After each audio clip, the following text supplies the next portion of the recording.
Hi, what's up everyone? Hope you're doing well. In today's video, we're gonna talk about how you can improve your Indonesian language skills. Just for a small disclaimer, this video is gonna be for people or students who have already started learning Indonesian, or let's say you are someone who is already in Indonesia and you are taking a course and are looking forward to improve your language. I have already made a video on how I learned Bahasa Indonesia in 1 year. So maybe if you're just a beginner, you can go watch that video first, then you can continue with this video. But yeah, in this video, I'm going to tell you few tips which I applied myself while I was learning Bahasa Indonesia back in 2023 to 24. And I'm really glad to say that my Bahasa Indonesia right now is quite fluent, and all my classes are in Indonesian, so thankfully I am able to understand most of the stuff that my teachers are teaching. So yeah, if you are a KNB student and you're gonna start with your classes soon, maybe this video is gonna help you improve your language so that you can keep your grades high. Without further ado, let's get started. Now, just for context, the Bahasa Indonesia in textbook is very different from what the locals actually speak in their day-to-day life. So if I give you an example, then let's say I want to say that I do not like flowers. In the textbook, the text is gonna be saya tidak suka bunga. But in real life, you will hear people saying aku nggak suka bunga, aku nggak suka bunga. It's very different, right? Actually, both ways are right, both ways are correct. One is formal and the second one is informal, but usually in a local setting you use the informal one, and even if you are in a formal setting, there's a slightly local version of the formal language as well. So when I was new here, it was kind of difficult for me to understand what the locals are actually saying, because I learned something in the class, but when I go speak to the locals, it would be something else. So it took me quite a while to adjust to that difference.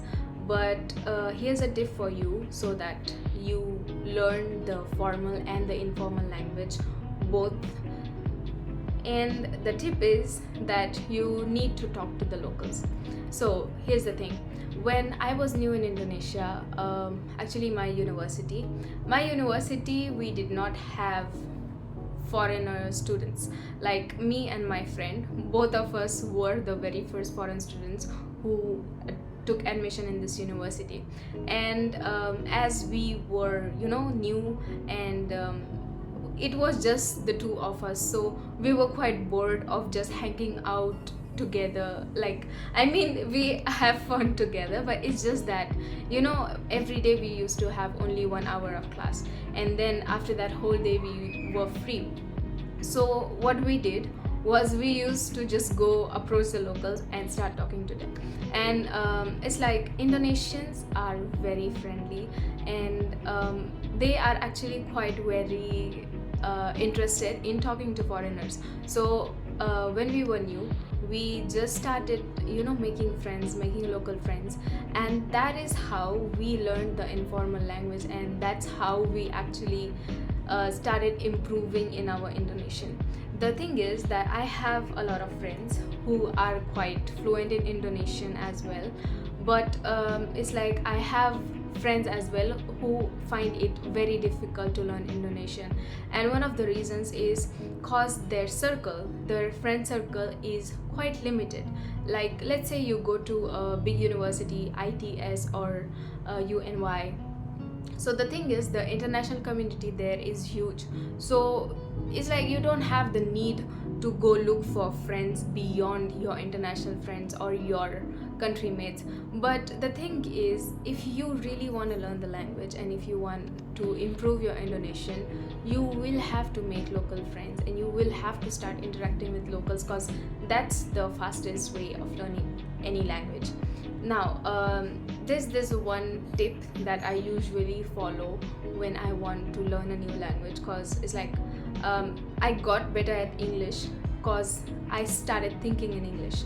My English is good right now because obviously I learned it in school, but also I became fluent at it because I started thinking in English. So it's like once you grab the basic Indonesian, try try thinking or translating stuff in your mind in Indonesian.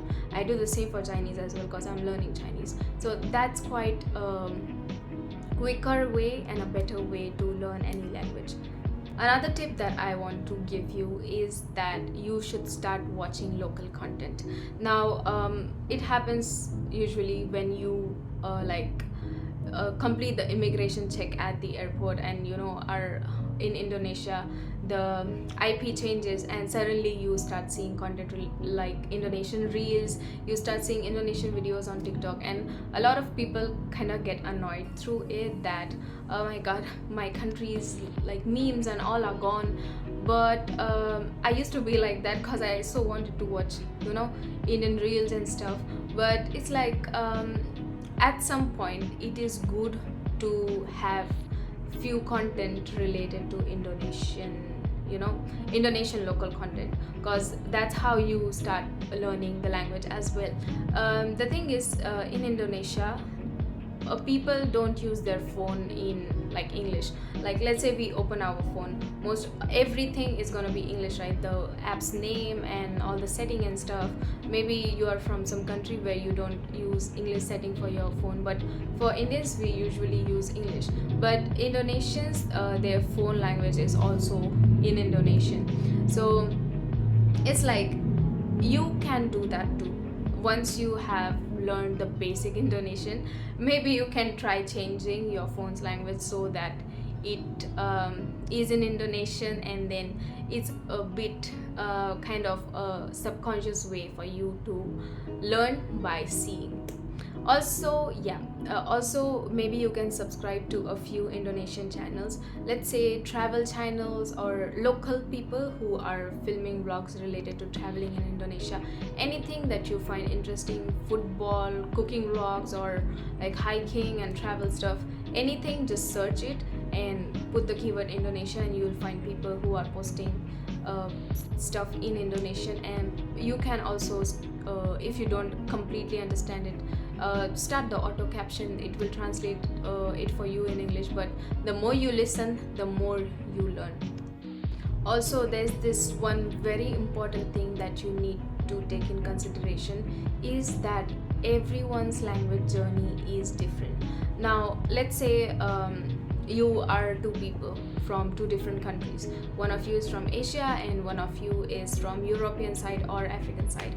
The thing is, Indonesian is a language which is quite easier for us Asians to learn rather than someone who's coming from Africa or the European continent. The thing is, cause the Indonesian language is quite a mix of Sanskrit, Dutch, then Arab, and a lot of languages. And for us Asians, is quite easy to grab the words and stuff, because for me too there are a lot of similar words related to Hindi and Sanskrit. But at the same point, if there is someone from Africa or Europe, their language is very different from Indonesian, so it takes a bit longer for them to learn rather than like someone else. So what I want to say is, if you are like your learning pattern is slow, don't worry, it's completely normal. It's just because you came from a very different background. Also, let's take example of Chinese. Now let's say there is someone from Thailand or Vietnam who is trying to learn Chinese language. It's gonna be actually quite easier for people from Thailand or Vietnam to learn Chinese rather than an Indian like me to learn Chinese, because Chinese is a very tonal language, and Thai and Vietnamese, both this language already have tones, so for them it's quite easy to grab the Chinese language. But for us, the language is very different, so it's gonna be difficult. So what I want to say is that everyone has their own pace of learning. So in case your friend is faster than you in learning Indonesian, don't compare yourself and don't beat yourself up that, oh my god, I'm so dumb, I cannot learn the language. Chill, it's okay, with time you will be fluent, don't worry. Also, the last thing that I want to add is that most of the students, not most actually, just a few of them, I've seen that they have a very casual attitude when it comes to learning Indonesian. I understand, like, it's completely up to you. Many people love learning language, there are few who do not like learning language, and if you are from KNB scholarship, then learning Indonesian is one of the main things included in the scholarship, because most of the universities, they do not have English taught classes, and for us it's mandatory to learn Indonesian if we want to pursue our higher education and have good grades, right? But also there are universities where they teach in English, so for students they don't really consider learning Indonesian as important. But the thing is, see, for me, I'm gonna stay in Indonesia for the next 3 years. It's like the total time is 5 years. So in these 5 years, it is very important for me to adjust in this place. And it's like when you are living abroad, somewhere somehow you have this feeling of not belonging to the place, because obviously it's not your home country, it's not your own people. But actually there's a way you can try and avoid this feeling, not completely avoid it, but there's a way you can mingle with the locals, you can adapt to the customs, and just try mixing up with them, which will make you feel better about yourself.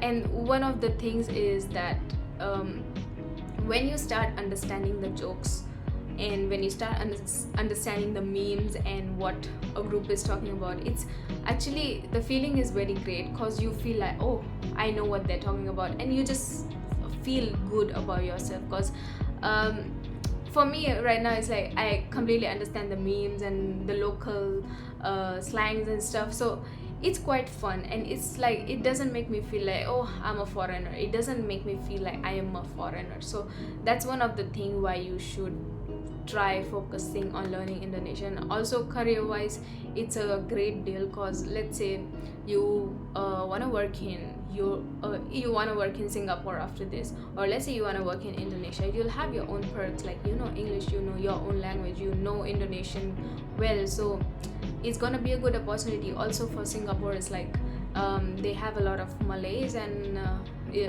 Malays, and it's a big country where they speak English, so Malay is kind of similar to Indonesian, so you have your own perks. So that's all I wanted to say. And yeah, if you have any questions, please let me know. Also, there is one more scholarship that has been announced by the Indonesian government. It's also a fully funded scholarship, more like KNB, so I'll make a video related to it soon. And yeah, if you have any question, please let me know down in the comments. I'll try my best to reply. But yeah, I understand, a lot of people DM me on Instagram, but the thing is, for me, I do not answer or reply to any request or any questions on Instagram. That's just my personal boundary. I'm so sorry, because it's from the start I have asked you guys, like, please do not send me any questions on Instagram. I do not watch my DMs or do not reply to any. So in case you have any question, please let me know here. I will try my best to reply. And yeah, that's it. Thank you so much for watching. See you in the next video. Bye bye.